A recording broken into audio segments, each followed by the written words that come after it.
আসলে ব্যক্তিগত নামে জয়ধ্বনি দেওয়াটা আমার খুব অপছন্দের একটা বিষয়। আমরা প্রতিষ্ঠানকে ভেঙে একটা নতুন প্রতিষ্ঠান তৈরি করার শপথ নিয়েছি। সেখানে দাঁড়িয়ে আমাদের প্রত্যেকটা পদক্ষেপে সেই যত্নগুলো রাখা প্রয়োজন। প্রতিষ্ঠানকে ছোট করে দিয়ে ব্যক্তিকে বড় করার যে প্রবণতা, সেই প্রবণতা থেকেই কিন্তু দুর্নীতির জন্ম হয় এবং তার ফলশ্রুতি কেমন হয় না বর্তমান পশ্চিমবঙ্গের মতো। আমরা খুব জোর দিয়ে একটা কথা বলি যে এই পশ্চিমবঙ্গ সরকার দায়িত্ব নিয়ে একটা কাজ সাকসেসফুলি করেছে। এমন একটা সরকারি দপ্তর নেই যেখানে প্রতিষ্ঠানটার মধ্যে দুর্নীতিটাকে না ঢোকাতে পেরেছে। এই সমস্ত কিছুর বিরুদ্ধেই সংগ্রামী যৌথ মঞ্চ লড়াই করছে। সংগ্রামী যৌথ মঞ্চটা কি?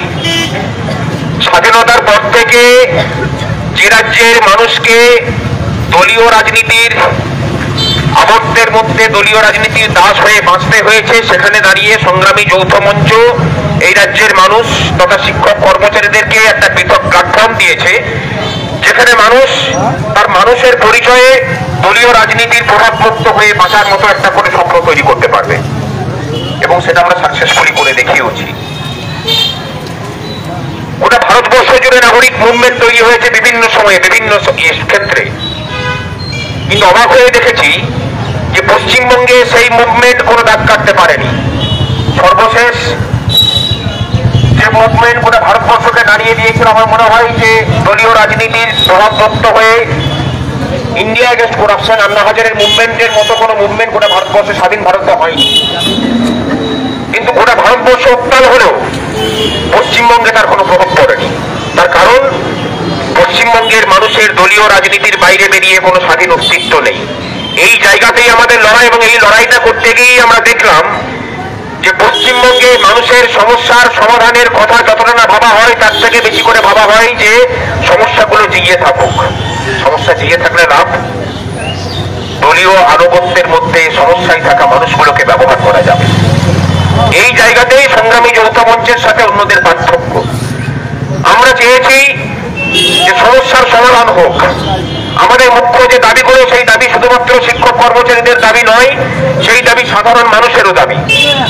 পশ্চিমবঙ্গের এমন একটা ঘর নেই, এমন একজন মানুষ নেই যে এই রাজ্যের সরকারের দুর্নীতির শিকার নয়, যে এই রাজ্যের সরকারের যে শূন্য পদ, সেই শূন্য পদে তার সন্তান সন্ততিকে স্থায়ীভাবে নিয়োগের স্বপ্ন দেখেন না, এরকম একজন মানুষকে পাবেন না। এই নিয়োগ না হওয়ার ফলে কি হয়েছে? আমাদের পশ্চিমবঙ্গের ছেলে মেয়েদেরকে, তিনি শিক্ষিত হন বা অশিক্ষিত হন, পশ্চিমবঙ্গ থেকে বাইরের রাজ্যে পরিযায়ী হিসেবে বাঁচতে হচ্ছে। আর গোটা রাজ্যটা ধীরে ধীরে একটা বৃদ্ধাশ্রমে পরিণত হয়েছে। গোটা রাজ্যে এরকম অনেক গ্রাম পাবেন, শহরের এরকম অনেক প্রান্ত পাবেন। আপনি যদি শহর রেখে চলে যান, বাড়ির পরে বাড়ি এরকম পাবেন যেখানকার ছেলে মেয়েরা কেউ বাড়িতে থাকে না, সব অন্য রাজ্যের বাসিন্দা। আমাদের রাজ্যে কাজ নেই। এমন অনেক গ্রাম পাবেন যে গ্রামের কোনো ছেলে সেই গ্রামে থাকে না। গ্রামে থাকে কারা? মা বাবা, তার স্ত্রী, তার বোনেরা, তার ছোট ছোট ছেলে মেয়েরা। বাড়ির পুরুষরা কোথায়? না, বাড়ির পুরুষরা হয় দক্ষিণে, না হয় পূর্বে, না হয় উত্তরে কায়িক শ্রমিকের কাজ করতে গেছে। কি কাজ করতে তারা যাচ্ছে? লোকের বাড়িতে ভাত রাঁধতে, কাপড় কাচতে এবং কি টয়লেট পরিষ্কার করার মতো কাজ।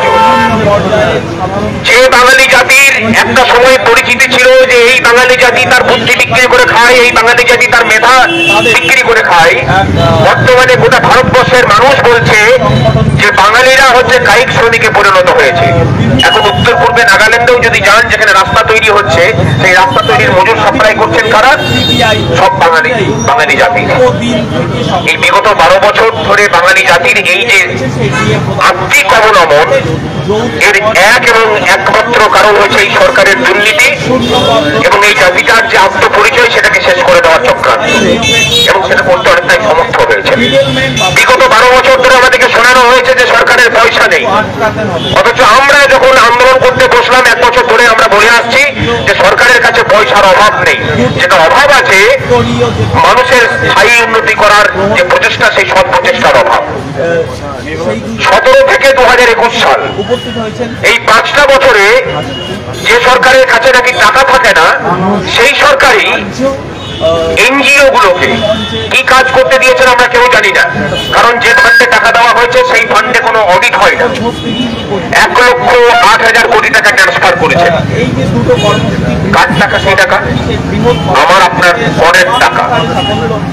যেখানে রাজ্য সরকার শূন্য পদে নিয়োগ করতে পারে না, অস্থায়ী কর্মচারীদের ন্যূনতম সামাজিক সম্মানটুকু নিয়ে বেঁচে থাকার মতো মজুরি দিতে পারে না, যেখানে সরকারি কর্মচারীরা দিয়ে পায় না, যেখানে পরিকাঠামোগত কোনো উন্নয়ন করতে পারে না, সেখানকার সরকার যখন 5 বছরে প্রতি বছর গড়ে 22,000 কোটি টাকা করে এনজিও ফান্ডে দেয়, তখন প্রশ্ন ওঠাটা খুব স্বাভাবিক যে এই সরকার আদৌ রাজ্যটার উন্নতি চায় কিনা। এর বিরুদ্ধেই আমাদের সংগ্রামী যৌথ মঞ্চের লড়াই। আমাদের সংগ্রামী যৌথ মঞ্চের লড়াই কোনো তৃণমূল বা বিজেপি বা সিপিএম এর বিরুদ্ধে নয়। আমাদের লড়াইটাই সরকারের এবং এই সরকারের দুর্নীতির বিরুদ্ধে।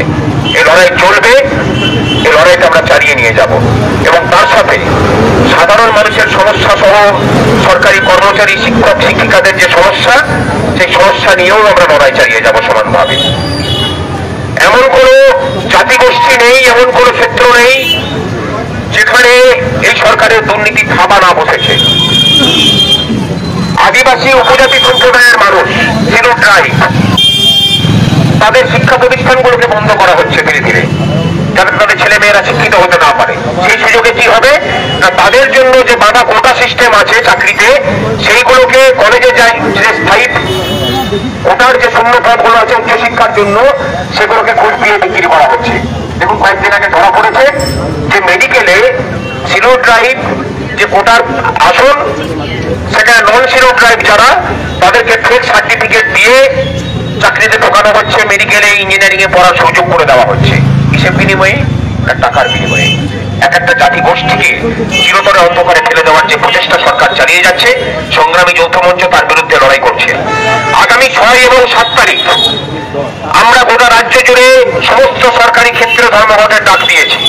সাধারণ মানুষের কাছেও আবেদন রাখছি যে এই ধর্মঘট শুধুমাত্র সরকারি দপ্তরের মধ্যে সীমাবদ্ধ হয়ে না থেকে আসুন এই ধর্মঘটকে সর্বাঙ্গীন ধর্মঘটে রূপান্তরিত করুন। রাজ্যটা না বাঁচলে, রাজ্যের দুর্নীতি বন্ধ না হলে এই সরকার বাঁচবে না। আর আমরা একটা কথা দায়িত্ব নিয়ে বলছি যে এই সরকারের পশ্চিমবঙ্গের সমস্যা অন্য কিছু নয়। পশ্চিমবঙ্গের এক এবং একমাত্র সমস্যা হচ্ছে এই সরকারের দুর্নীতি, যা এই সরকারের মুখ্যমন্ত্রীর নেতৃত্বে গোটা রাজ্য জুড়ে প্রত্যেকটা ডিপার্টমেন্টে ছেয়ে গেছে। এই দুর্নীতিকে যদি বন্ধ করা যায়, পশ্চিমবঙ্গের যত কিছু সমস্যা আজকে দেখছেন, এই সমস্ত কিছু সমস্যার শেষ হওয়ার সম্ভাবনা সমূহভাবে আছে। আমরা অঙ্কের ক্যালকুলেশন করে সেটা দেখিয়েছি যে একটা বছর এই সরকারের যা টাকা আছে সেটাকে যদি দুর্নীতির খাতে যদি নষ্ট না হয়, যে টাকা আছে সেই টাকা দিয়ে রাজ্যের মানুষকে সমস্ত প্রকল্প চালিয়ে ভালোভাবে বেঁচে থাকার মতো পরিবেশটুকু তৈরি করে দেওয়া যায়। চলুন রাজ্যটাকে বাঁচানোর তাগিদে, রাজ্যের মানুষের জীবনযাত্রার উন্নতির তাগিদে, রাজ্যের মানুষের মৌলিক অধিকার সুরক্ষিত করতে এই লড়াই জারি থাকুক। সাধারণ মানুষ এই লড়াইয়ের পাশে এসে দাঁড়ান।